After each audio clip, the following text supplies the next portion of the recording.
welcome to another deep dive with us. Yeah. Today is women in the Middle East. Okay. You know, we often hear about this region Mm-hmm. through the headlines and just sound bites. Yeah. But today, Yeah. we're going to use your source materials Okay. to go deeper. Yeah. So think of it like we're peeling back Uh-huh. the layers of an onion, Okay. except instead of tears, Uh-huh. we'll hopefully find some aha moments. I think you'll be surprised by some of the things that we uncover today. Yeah. It's really easy to fall into the trap of viewing the Middle East as just one big homogenous block. Right. But the reality is far more intricate. Uh-huh.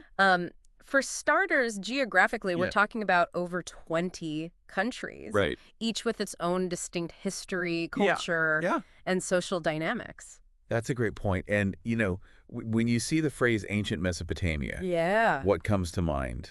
For me, I always pictured like endless deserts. Maybe a few camels wandering around. Right. But in the source material, Mm-hmm. you see these amazing stories about women Okay. in that very same region Yeah. owning land Wow. And businesses. And it's like, wait a minute. Yeah. That's not the picture I had in my head at all. It really challenges that common narrative, doesn't it? It does. And this historical context is really key Yeah. to understanding the bigger picture here. Okay. It reminds us that, you know, the idea of women in the Middle East being universally oppressed Mhm. simply isn't true. Yeah.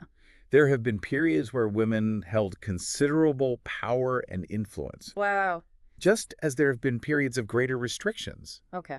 It's a complex evolution, not a static state. Okay, so let's talk about that evolution. All right. The source material jumps back and forth between ancient history and modern day situations. Right. And I found that really fascinating. Yeah. It mentions, for example, that in Saudi Arabia, Women only recently gained the right to drive, right. and that they're becoming more visible in the workforce. Yeah. And then on the flip side, it highlights the fact that in the UAE, something like 70% Wow. of university graduates are women. That's incredible. So how do we make sense of these seemingly contrasting realities? Well, what's interesting is that both these examples, while appearing contradictory, actually point to the same underlying truth. Okay. The Middle East is a region undergoing rapid transformation. In Saudi Arabia, the changes are perhaps more visible and dramatic. Yeah. But across the region, women are increasingly pushing boundaries, Okay. entering fields that were once considered off limits and demanding a greater say in shaping their own futures. That makes sense. And the source material emphasizes this point over and over again, doesn't it? It does. It's not just about oppression, it's also about resilience, about women taking charge and driving progress. One thing the source does really well is weave in the voices of Middle Eastern women themselves. And it's not just a single monolithic voice. Right. We hear from women from various backgrounds, socioeconomic classes, and even different generations. There's a woman from Lebanon who talks about how her family has always encouraged women to pursue education and careers. Wow. And then you have another woman, this time from Jordan, Yeah. who speaks about the challenges of balancing tradition with her desire to work outside the home. I remember those quotes. Yeah. They really brought the human side of these issues to life. They were so powerful because they reminded me that we're not just talking about statistics or abstract concepts. Yeah. We're talking about real people Exactly. with real hopes and dreams. That's the danger of relying solely on media portrayals. It's so easy to fall into the trap of viewing an entire region through a single lens. Right. And often that lens is one of Western bias. The source highlights this very clearly, showing how Western media often focuses on portraying Middle Eastern women as victims, voiceless and oppressed. And that oversimplification ends up reinforcing harmful stereotypes. It does. And completely missing the agency and resilience of these women. Exactly. It's almost like reducing a whole tapestry to a single thread. You miss out on all the richness and complexity of the whole picture. Exactly. It's like looking at a pointillist painting up close. Whoa. All you see are dots. Yeah. But step back and you see this vibrant, multifaceted image emerge. Yeah. The same is true of the Middle East. Okay. We need to zoom out from the individual dots Right. and appreciate the full picture. Okay, so we've talked about history. We've talked about progress. Yeah. We've talked about the importance of looking beyond media portrayals. Right. Let's shift gears a bit and talk about a topic that I think often gets overlooked. Okay. The role of men in supporting women's rights in the Middle East. The source material mentions this, Yeah. but doesn't go into too much detail. Right. Can you shed some light on that aspect? I'm glad you brought that up. Yeah. It's a crucial point because it challenges the common misconception that all Middle Eastern men are inherently opposed to women's equality. Okay. The reality, as the source points out, Yeah. is that men play a complex and multifaceted role in this dynamic.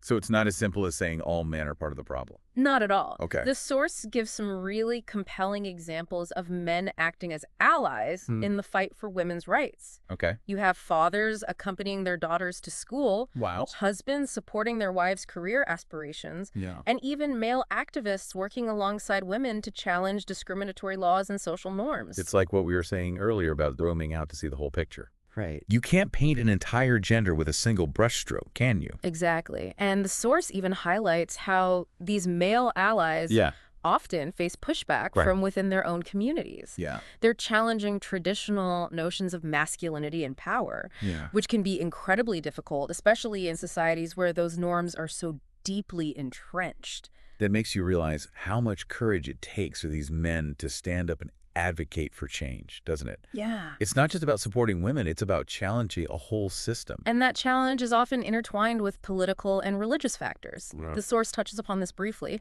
mentioning how different interpretations of Islamic teachings can lead to varying perspectives on women's roles in society. In some countries, religious leaders are at the forefront of advocating for greater women's rights, while in others, they may hold more conservative views. So again, it's about nuance. It is. It's about recognizing that there's no single monolithic Islam. Right. Just like there's no single Middle East. Exactly. Each country has its own unique blend of cultural, political, and religious influences that shape the lives of women. Precisely. And understanding these nuances is crucial to having a more informed and empathetic view of the region. Okay.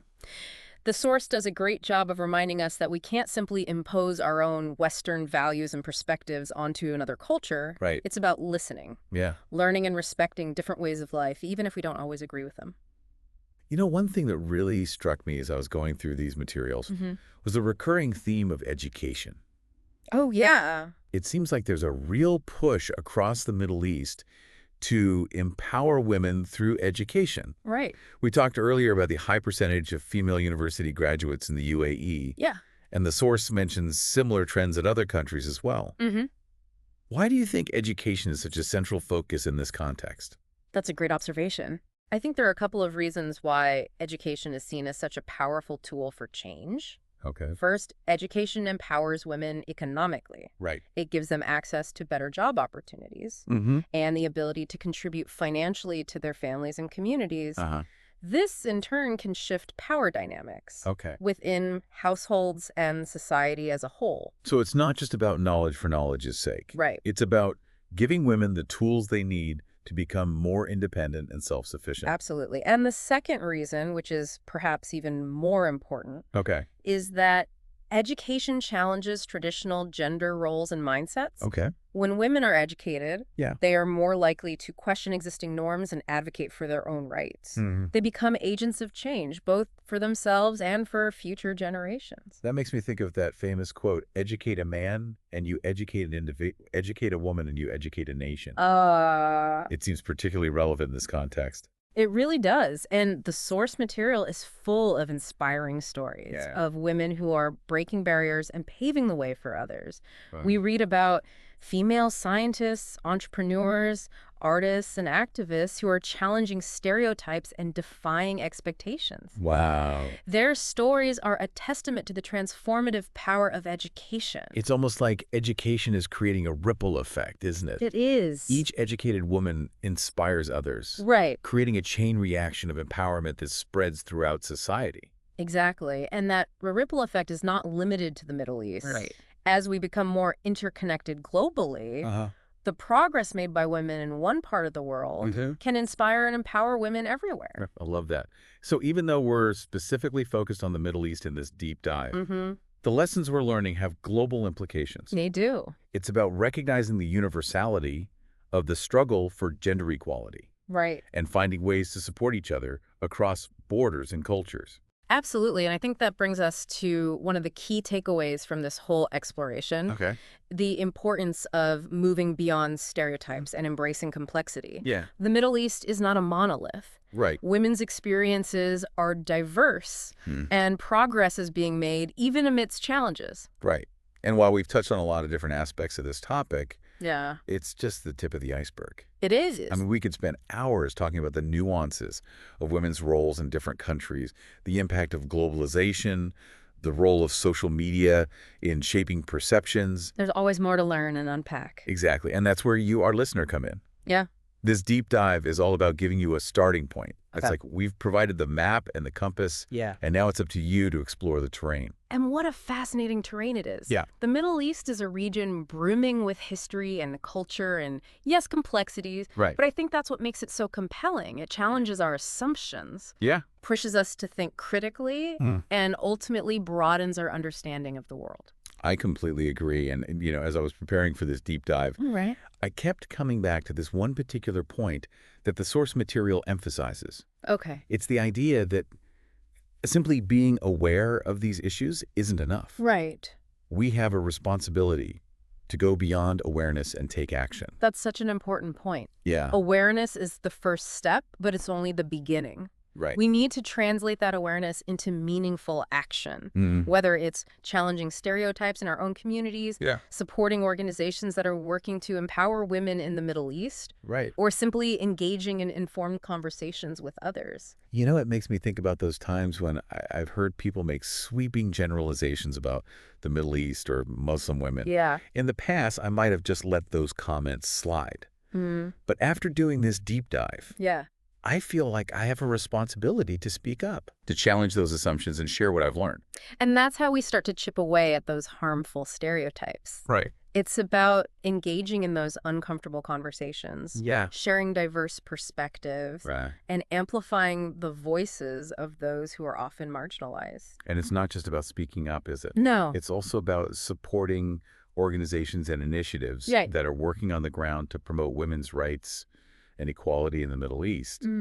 The source material mentions a few of these, but I'm sure there are many more out there doing incredible work. Absolutely. There are countless grassroots organizations, both within the Middle East and internationally, Right. that are working tirelessly to empower women through education, legal advocacy, economic opportunities, and so much more. Yeah. Supporting these organizations, whether through donations, volunteering, or simply spreading awareness, is a concrete way to make a difference. So to our listener, Yeah. if you're feeling inspired to take action after this deep dive, I encourage you to do some research and find an organization that resonates with you. Right. Even a small contribution can have a big impact. And don't underestimate the power of simply continuing to learn and engage with this topic. Yeah.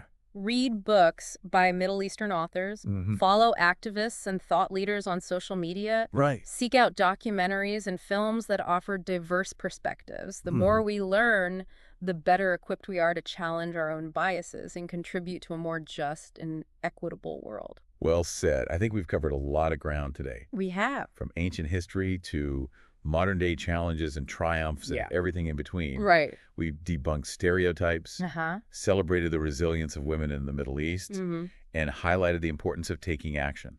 It's been a truly insightful journey.